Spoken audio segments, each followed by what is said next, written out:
You obviously played Ramir a lot the last couple of weeks, but then you brought in Savion late in the game.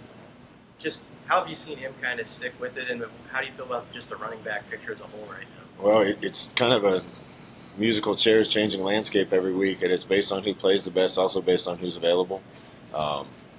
So hopefully we can get some continuity and consistency there, but we've got a lot of guys that are capable, and when they get their chances, I want to see them step up.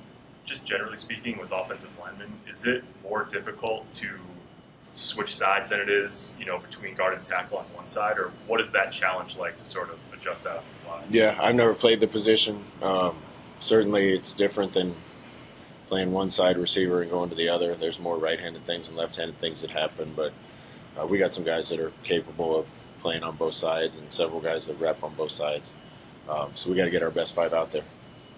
How do you see your punters come back this week, and how difficult is that at a position, you've kind of been through it at quarterback where you're so under the microscope in an individualized spot to get over the mental hurdle maybe?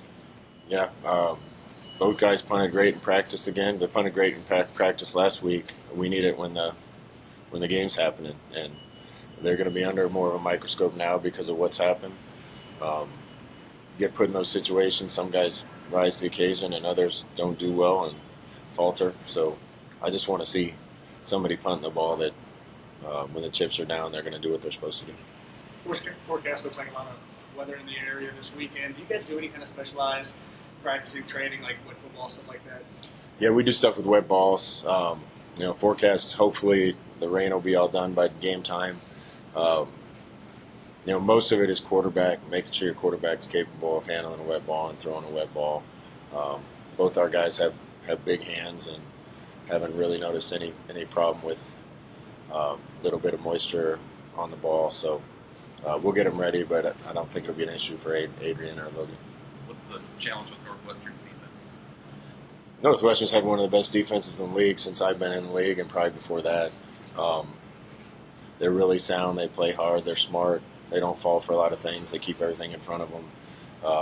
We had the ball in their red zone 7 times last year and didn't come away with many points. So we really got to do a good job if we can able to get the ball in the red zone of finishing drives.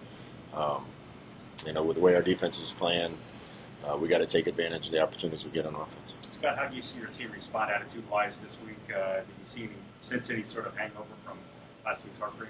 No, I don't think it's a hangover. In fact, I had a couple of leaders tell me that as confident as they were going into the season, they're more confident right now about who they are as a team than when the season started. We'd like to be in a little different situation with the record, and I think we played well enough to have it be that way. But the guys are excited. They believe in their team and what we're doing, and it'll all come together for them. Similar track, I guess, but defensively, you had a bunch of guys this week talk about what more they could have done after playing like that in the second half. I guess what do you see from that group just in terms of wanting to get to another level even more than they played closer? Yeah, we're always looking to get better day by day. As well as they played, there was still a couple things in the first half that I think they could have cleaned up. There's going to be a new challenge every week. Last year we played well against Northwestern on defense, gave up one long run. So limiting those mistakes and plays and being sound and solid all the time. You have 5 of your final 7 games here. Do you talk to the guys about sort of making this a place where people, they don't come in your backyard and take one from you? I mean, does that matter?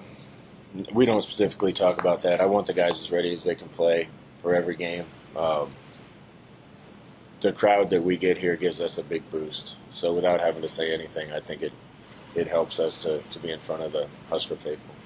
Any specific homecoming memories as a player since you've been back coaching? To be honest, when we're getting ready for games, I don't even know if I knew it was homecoming. But it's a big deal for a lot of people on campus, a lot of people that used to go here. Homecoming's a special time, so players are kind of dialed in, but I'm excited for the fan base and the student population. Generally speaking, how do you feel like Adrian's held up physically at the midway point of the year, and is there any lingering effect from his hit that he took last week? Yeah, there's, he's tough as nails, so I got so much respect for him and what he's been through and what he goes through. I've heard some of the rumors, and if anybody knows about rumors around here, it's probably me. Ridiculous rumors. He probably has lupus and leprosy and smallpox and all these other things. He's fine. He's going to play. He's a heck of a player and really tough guy.